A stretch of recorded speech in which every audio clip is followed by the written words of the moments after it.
Now I'd like to introduce the Honourable Sussan Lee, MP, Minister for Health and Aged Care and Minister for Sport, to come and say a few words.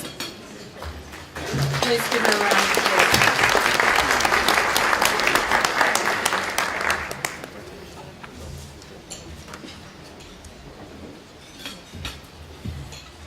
Thank you very much, Kylie, to you as CEO of the College of Nursing, to your President, Kathy, to the wonderful members of the nursing profession that have made their way to Parliament House today on this first, but definitely not last, meeting, to my parliamentary colleagues, our Shadow Health spokesperson, Catherine King, and David Gillespie, Assistant Minister for Rural Health, will be talking to you shortly. You've got a lot of speeches, but they're all short.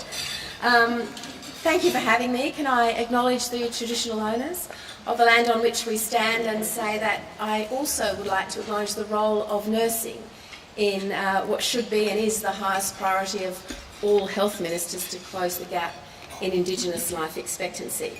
I feel very close to nurses. My mother was a nurse. She migrated, well, she was actually, took one of those boats, which came to Australia many years ago, and she had trained at St Thomas's in London, and she did midwifery training at the Royal Prince Alfred, and then she went to Thursday Island and did remote area nursing and fell in love with the country so much that she insisted many, many years later, when married with children, that we all come back here. And then she became what is now called a mental health nurse, and later in life, what she describes as the most rewarding part of her profession, she became a palliative care nurse. So, and I have to say that palliative care is a particular interest of mine, and I think it's because of that, because growing up in a house where it certainly wasn't ghoulish to talk about death and dying, it was just an important part of living. In that little piece of family history, I suppose I want to capture all of the things that nurses do, and the diversity of your profession is incredible, and the way that you can contribute in so many different areas is incredible. Therefore, there are challenges. There are challenges for us in government to use your skills, to use your resources, to bring you into so many different levels of decision making. And of course, there are challenges for you as a profession, because sometimes you disappear in a direction that it might be hard to come back from into what would be described as broader mainstream practice.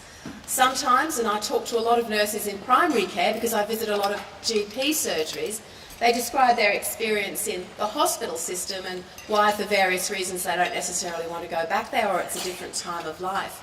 But I certainly heard your message, Kathy, about reskilling, about continuous professional development. So we as a society can make the most use of nursing qualifications along the way. It is vital, I think, as makers of health policy, and I want to give a shout out to Deborah Toms, the Chief Commonwealth Nurse, nursing officer.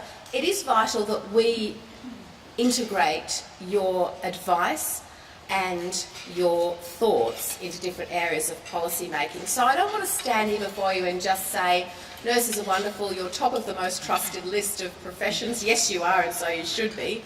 I really want to say I accept the challenge that we need to integrate your voice, the nursing voice, more into the things we're doing, and I promise I will take that away as homework. And that means that the formal committees that we set up, and Kathy mentioned the MBS schedule, the MBS review, and we had a chat about that earlier, and while we have a specific portion of that that's dedicated to, of course, the nurse practitioner and midwifery items in the review, nursing has something to say about all of the items, even though nurses may not receive the MBS benefit. They're there in the process, and yes, we need to make sure that your advice is part of that review. Similarly, as we build the healthcare homes model, which I as Health Minister am just so excited about, because it is a key reform in primary care. It really does change the way that it will change the way that primary care is delivered in Australia, not least because it will do something to address the changed circumstances for both patients and the profession. As we move from the old-fashioned GP who knew you from cradle to grave, who was there at your bedside, who could say to the hospital staff, I know what Mr. Smith would want at this time of his life, who could provide that continuity. As we move away from that to a series of often specialised interventions, it's so important that we bring people back to a home base in general practice. That's what healthcare homes are.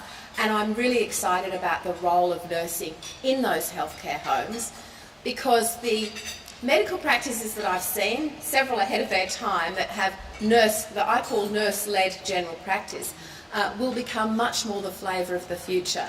There's so much more that nurses can do to support the medical workforce and to lead the medical workforce, because sometimes the healthcare is provided only by the nurse, the ongoing continuity, the difference between ending up as another statistic in an avoidable hospital readmission is because of good nursing out in the community, out in primary care, and of course in the hospital service itself.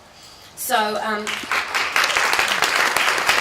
please feel very free to keep in touch with me. Now, Bill Coote is my senior advisor. He's going to wave, so you can all descend on him with all of the agendas that I know you have and the passion that I know you bring to what you do every day. We want to make your contribution to health policy significant, and we look forward to an ongoing conversation. Thank you again.